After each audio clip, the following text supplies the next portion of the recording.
Doctors stress school-age children should be getting a yearly physical exam, but do you know if your physician is checking for scoliosis? Not all states mandate schools screen for the deformity, and that could lead to it going undetected in some students. Reporter Jen Pachano introduces us to a Cleveland, Ohio family inspiring others to get screened and explains how parents can look for signs of scoliosis in their child.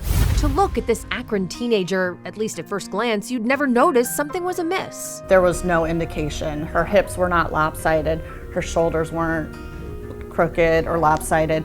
But a regular well check when Cameron McGaw was just 14 led to a scoliosis diagnosis, a curvature or twisting of the spine. I didn't feel any pain at all. Like, even how big the curve was, there was no pain at all, tumbling, walking, or anything. I mean, that made me sick to my stomach. When I saw those x-rays, I started crying. Cameron's mom, Julie, says doctors at Akron Children's indicated this was serious and needed to be addressed immediately. When physical therapy failed and a brace, which is usually pretty effective in many patients, was not an option, Cameron was faced with spinal surgery to correct the curve, which had worsened from 42 to 53 degrees in just 6 months.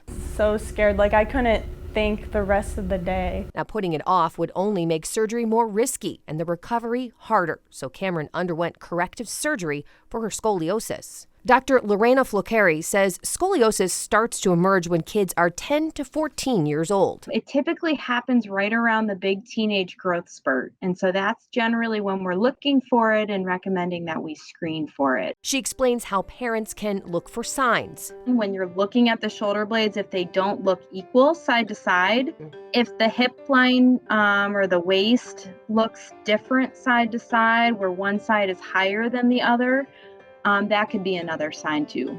Dr. Fulcari says left uncorrected, scoliosis can lead to serious problems later in life. If the curve gets really big, that twisting can impede the lungs from functioning properly. It can lead to pain. So curves that are over 50 degrees and aren't treated, the studies show that long-term pain is a big concern later in life.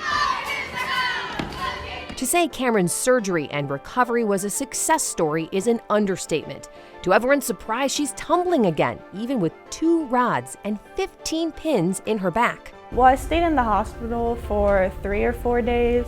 By the time summer ended, I was doing activities like swimming, roller skating. Her mom says parents or even peers should make a check of your teen or preteen spine a regular part of your routine. It is easy enough for a parent just to check.